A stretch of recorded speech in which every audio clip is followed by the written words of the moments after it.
Tiene que ver con lo cool de que no le teme a lo que quiere hacer, si siente la urgente necesidad de hacer algo, lo hace nomás. Es un sociópata, pero que de alguna manera tiene su grupo de amigos que el tipo puede empatizar en ciertos momentos.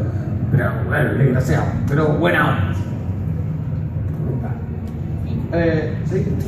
Es una pregunta que tiene que ver con la diferencia de un espectador cuando ve una película de acción, de violencia, cualquier cosa, es más pasiva, porque uno ve la película ya, pero en un juego uno es el personaje, creo. Entonces las implicancias de las acciones del personaje en la pantalla que uno lo mueve, ¿cómo es la diferencia para ver como actor? ¿Cómo toma esas dos cosas?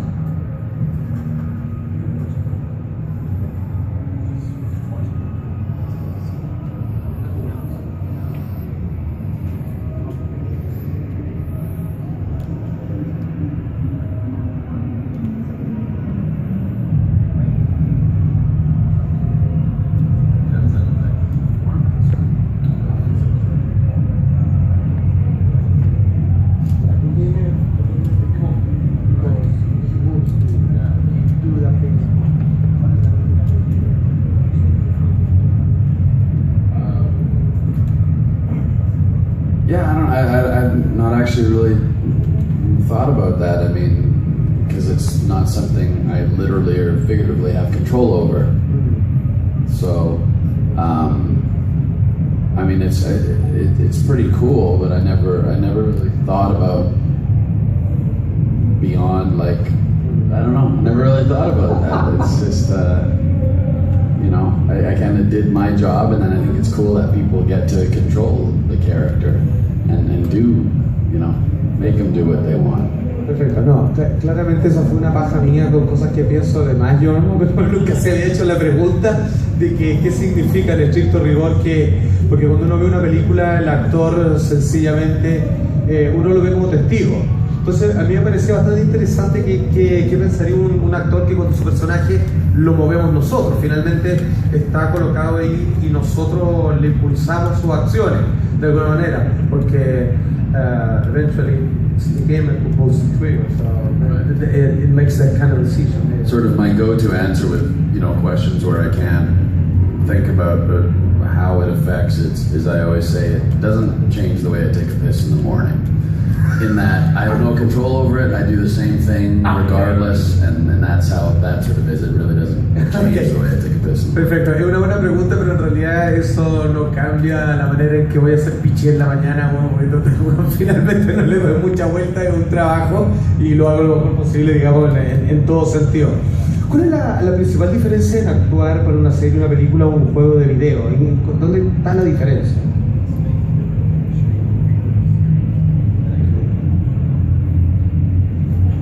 Technical.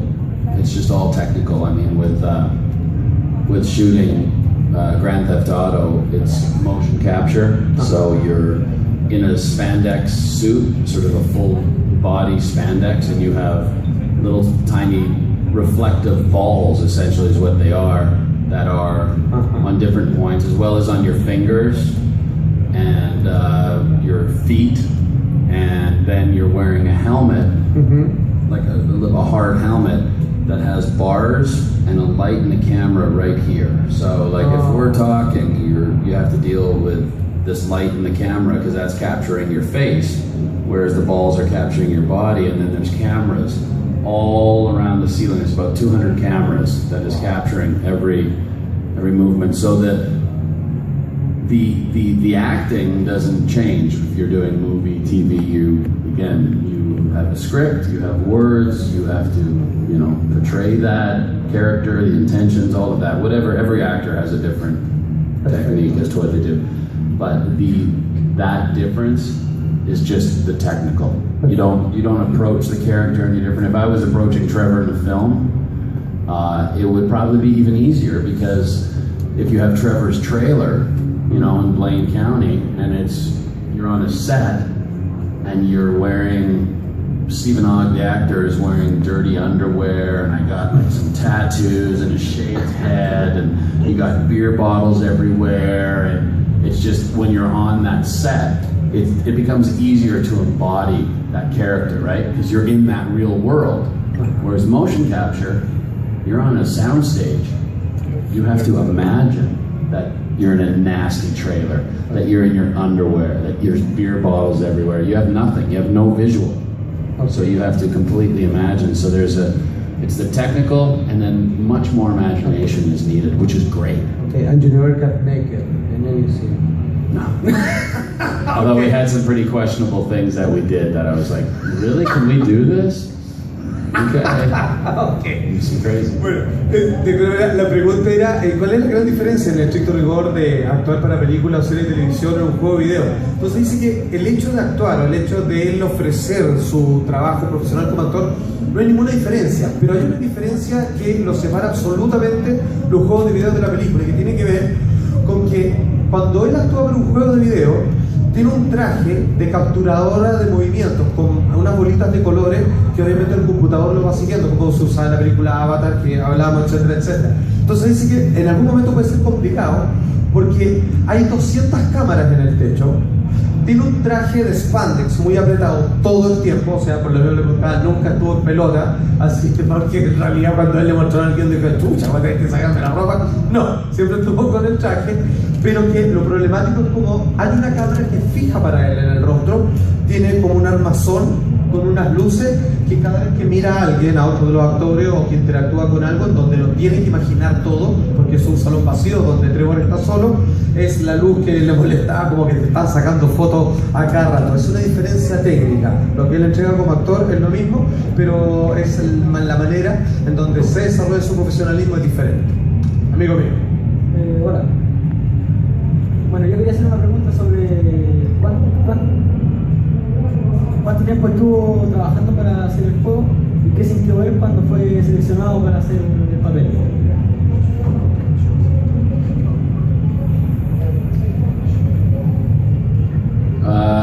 I shot for 3.5 years, just under 4 years. 4 years though. Sí, 4 years. 4 años. I mean, initially when I was chosen for Trevor, I didn't actually know what it was, aside from it was a video game. I knew the character, I was interested in the character, this Trevor character. I don't even know if initially his name was Trevor. I don't know how much, because the script was sort of released, just like a lot of TV shows do, or Star Wars, like the new Star Wars, they don't let you know more. It's like we were talking about the TV show Lost. Actors get their scripts on Friday to shoot on Monday because everyone's scared about releasing information. So when I got Trevor, it took me much longer than most people to know I was part of GTA 5. I didn't even know the name of the game. They didn't tell us the name.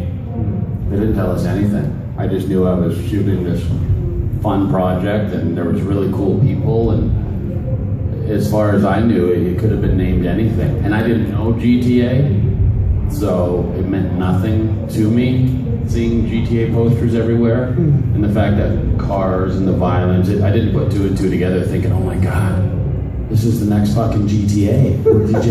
Other actors pretty much got it. They knew. They were like, I know what this is. And everyone sort of knows, and they're sort of like, yeah, you know what it is? And no, I do. You want me to tell you? If you want. I'm pretty sure it's the new GTA. I was like, I still don't know what that meant. I get this because I'm not a gamer. So getting the gig was just good it meant that I was employed and I was going to make money. So that was the bigger excitement than knowing it was GTA 5. I was like, okay, I'm going to be working for a year. I thought it was going to be 1 year. It turned into almost 4. But initially it was just 1 year. And so yeah, I was just happy to have a job. As an actor, you're just thrilled when you get work because it's mostly rejection. So. Bueno, fíjese que a diferencia de otros trabajos y mucho como lo que podría, por ejemplo, citar él las nuevas Star Wars o la Guerra de las Galaxias, es que él cuando llegó no tenía ninguna información, o sea, le hacían de alguna manera plantearse ciertos momentos, diálogos y escenas absolutamente neutrales donde no tenía idea, digamos, de qué podría hacer. Otros personajes que estuvieron con él, que eran gamers, sí cacharon, no nos han dicho nada, pero parece que esto es para GTA 5, ¿no? Tenemos que quedar porque va a hacer la cagada, obviamente así fue. Pero que en realidad Steve no estaba muy al tanto de eso. Sabéis que no sé cómo deducir eso, yo le doy nomás, pero la verdad es que no te dan ninguna información por un asunto de que no se filtre información para la prensa. De hecho, ni siquiera le decían el nombre, no sabía cómo se iba a llamar, creo. Entonces, en estricto rigor, después la mejor noticia que le dieron fue como le dijeron, ok, quedaste, y por otro lado, ya adivina que va a trabajar para la quinta parte de GTA, y ahí obviamente lo que estaba pensado para que sea un trabajo de un año y medio, terminó durando 4 años en el desarrollo completo del juego. Así que quedó en GTA, finalmente le llegó la mejor sorpresa al final, y nada, tuvo trabajo 4 años de parejo, así que qué mejor, y hoy día lo tenemos acá en Chile, digamos, disfrutando del personaje que él creó. Maestro, vamos a hacer por otro. Maestro, ¿Me escucho? sí. Hi, student. Well, Hola. I speak English. I try to make a question for you. Well, what is the craziest thing had to be or had to be made in Rockstar games ¿Cuál es la cosa más loca que tuvo que hacer en el juego de Rockstar? when you've been selected, obviously in the factory in the company? Claro, cuando te fuiste a la compañía, when you get to the company, and which is the craziest thing you have to do for getting the job, and what they ask you to do when you get at work. Yeah. Oh, like during the audition process, like was there?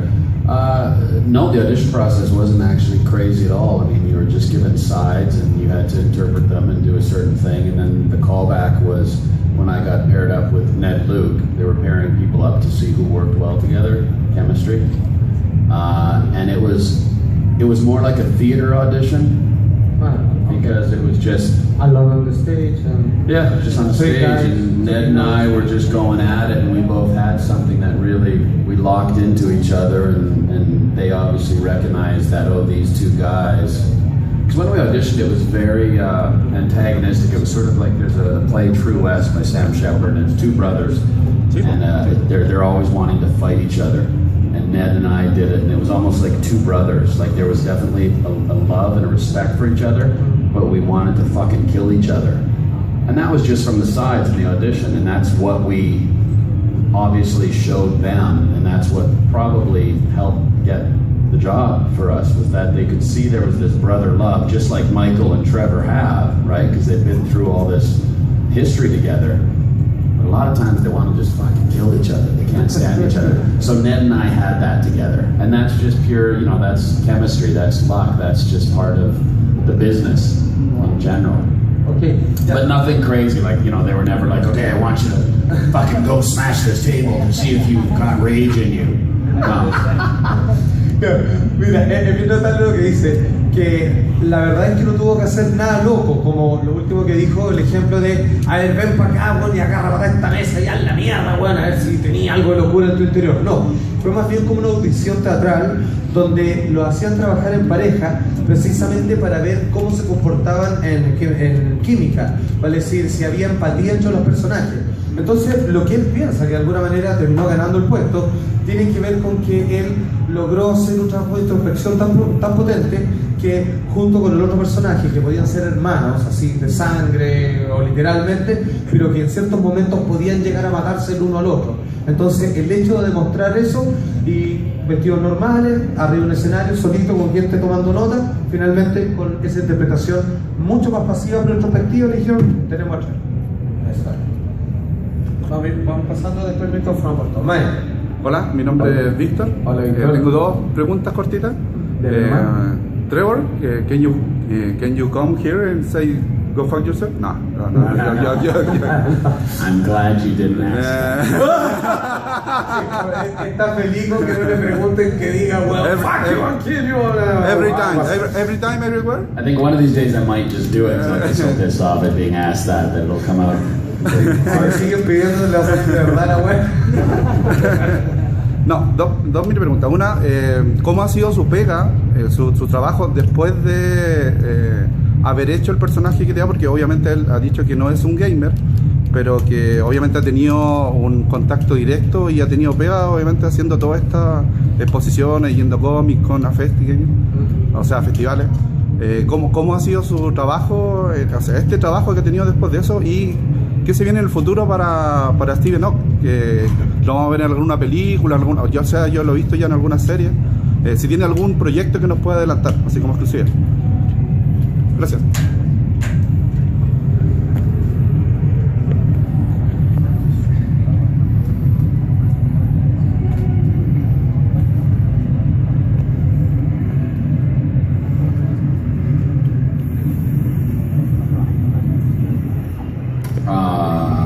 How's it affected me? I mean, it's been like this kind of opportunity to come to these festivals, you know, Festigame or a Comic-Con.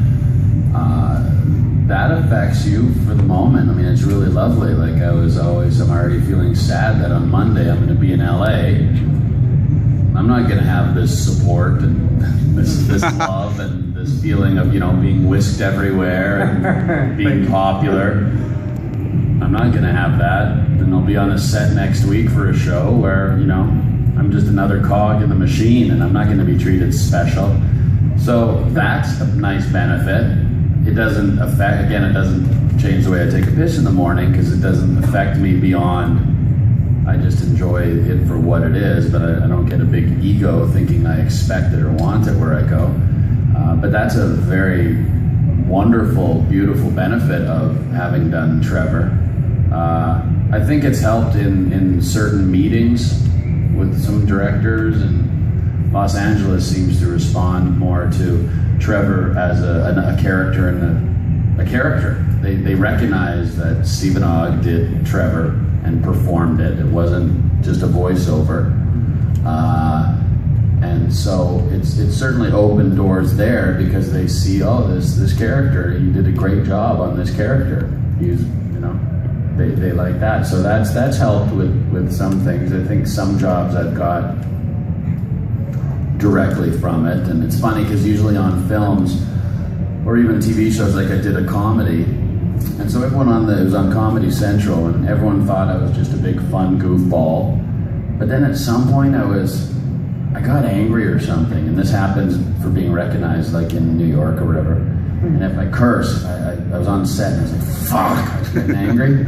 And all of a sudden you feel people turning towards you. And like the boom operator, all of a sudden Moses Boom was like, are you Trevor? You're Trevor. Oh my God. So it's opened doors in that, you know, maybe some recognition. It's definitely given me recognition. It's not always, yeah, I mean, it wasn't, you know, I think it's still, there's still some building sort of with it. Certain people recognize it as a performance, some don't. It's certainly nothing negative. It's all publicity, it's all hype, it's all, I just found out this show I'm doing next week, one of the actors, Anthony Hopkins is in it. I'm like, you know, Anthony Hopkins, it's a big deal, Anthony Hopkins. But apparently one of the actors shared agents, and they said, Anthony Hopkins, no, Stephen Ogg, Trevor from GTA 5, he's on set. So I was like, oh, whatever. La otra.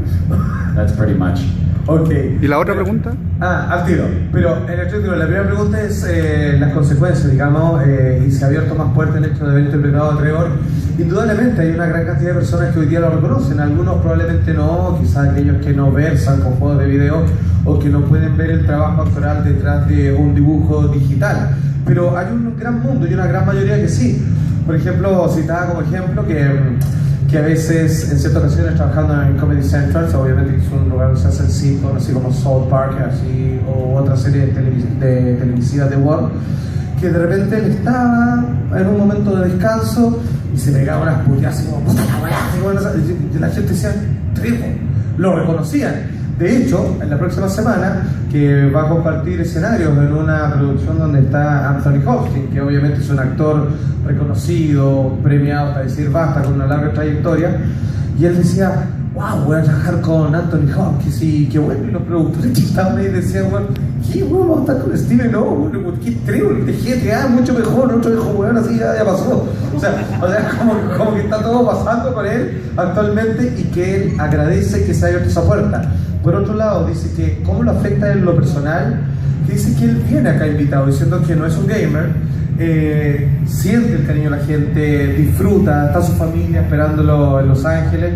y que en algún momento él va a llegar para allá y claro, él no va a tener todo este bullicio, algarabía y toda la gente queriendo tocarlo, que pidiéndole puteadas, etcétera, etcétera, pero él sigue con su vida finalmente, o sea, es muy empático pero al mismo tiempo es muy equilibrado como sigue su día a día.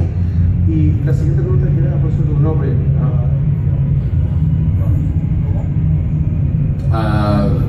Yeah, well, next week I'm doing HBO's Westworld, so that's what I'm heading to do next. Westworld has to do with the book of Michael Crichton. Yes. Oh wow! Serial or no?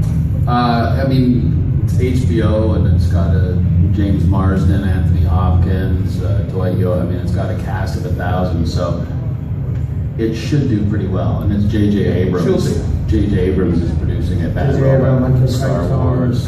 So, wow. It's got a pretty good thing. Ok, sí, comienza la filmación la próxima semana, es donde va a participar Anthony Hopkins, el ejemplo que da recién. En los años 70, comienzo de los 80, si mal no recuerdo, hubo una película basada en un libro de Michael Crichton, él es el que escribió Jurassic Park, por ejemplo, o Sphere, o tantas otras, como, que habla sobre un parque de diversiones del futuro en donde la gente visita diferentes mundos donde todos son robots y de repente se vuelven locos, y ese es Westworld, que es el mundo del oeste. Entonces, como los turistas que están ahí comienzan a ser asesinados realmente por robots que se creen indios pistoleros, y esa va a ser, y es una nueva serie de HBO. Y yo no sé qué opinan ustedes, bueno, pero lo que hace HBO es la raja, así que de Game of Thrones o todo, entonces, good for you.